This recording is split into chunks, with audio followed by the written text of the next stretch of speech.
రంగారెడ్డి జిల్లా ఆదిపట్లలో హైదరాబాద్ జిల్లా సహకార కేంద్ర బ్యాంకుకు గుంపు చేసిన Ibrahimpatnam MLA Malreddy Rangareddy, Tandur MLA Manohar Reddy, Hyderabad DCCB bank chairman Kothakurma Sattaiah, స్థానిక ప్రజా ప్రతినిధులు పాల్గొన్నారు. రంగారెడ్డి జిల్లా ఆదిపట్లలోని హైదరాబాద్ హెచ్డీసీసీబీ బ్యాంకుకు భూమి పూజ నిర్వహించారు. ఎమ్మెల్యే మల్రెడ్డి రంగారెడ్డి మాట్లాడుతూ కాంగ్రెస్ ప్రభుత్వం పేద రైతులకు అండగా ఉంటుందని, రంగారెడ్డి, మేడ్చల్, హైదరాబాద్, వికారాబాద్ 4 జిల్లాలకు కోఆపరేటివ్ బ్యాంక్ ఉపయోగపడుతుందని అన్నారు.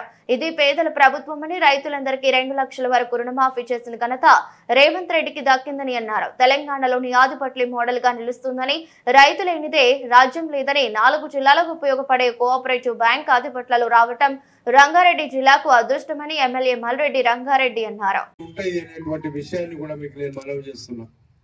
అందుకే ఈరోజు మన దగ్గర మన రంగారెడ్డి జిల్లాలో ఉన్నటువంటి ఈ కోఆపరేటివ్ బ్యాంక్ ఇది 4 జిల్లాలకు వర్తిస్తుంది. ఈరోజు రంగారెడ్డి జిల్లా, మేడ్చల్ జిల్లా, వికారాబాద్ జిల్లా, హైదరాబాద్ జిల్లా ఈరోజు 4 జిల్లాలుగా ఉన్న హైదరాబాద్ జిల్లా సహకార కేంద్ర బ్యాంక్ గానే ఉన్నది అంటే నేను అప్పుడే ఒకసారి అడిగిన, నేను బ్యాంకులో అప్పుడు డైరెక్టర్ గా ఉన్నప్పటికీ ఆ రోజు చెప్పిన, ఆ రోజు మార్చాలని చూసిర్రు కొన్ని సందర్భాల్లో.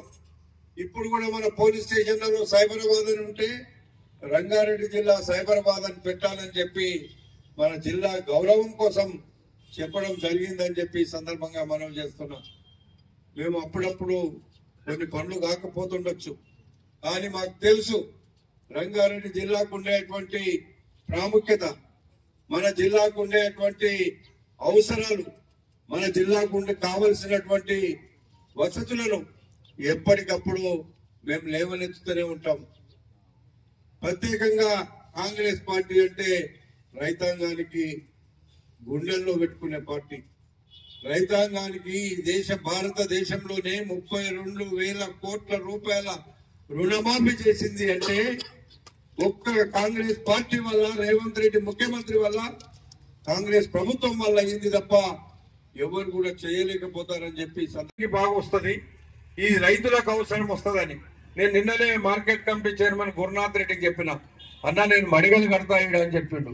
మడిగలు కడితే ఎవడు కబ్జా పెట్టుకొని అట్టనే ఉంటాడు, మీరు రైతులకు ఏమైనా చేయండి, చేయండి అని నిన్ననే డబ్బులు మడిగలేస్తే మనకేం రాదు, వడ్డీలు మనకు ముఖ్యం కాదు, రైతులే ముఖ్యమని నిన్ననే చెప్పిన, ఇది అమలు చేస్తానని గురునాథ్ రెడ్డి గారు కూడా చెప్పిండు. ఈ రోజు అక్కడ ముందైతే మేము అనుకున్నాం ఒక 300-400 కోట్లతో మార్కెట్ కమిటీని ఏర్పాటు చేయాలి అక్కడని. ముఖ్యమంత్రి గారు చెప్పిండ్రు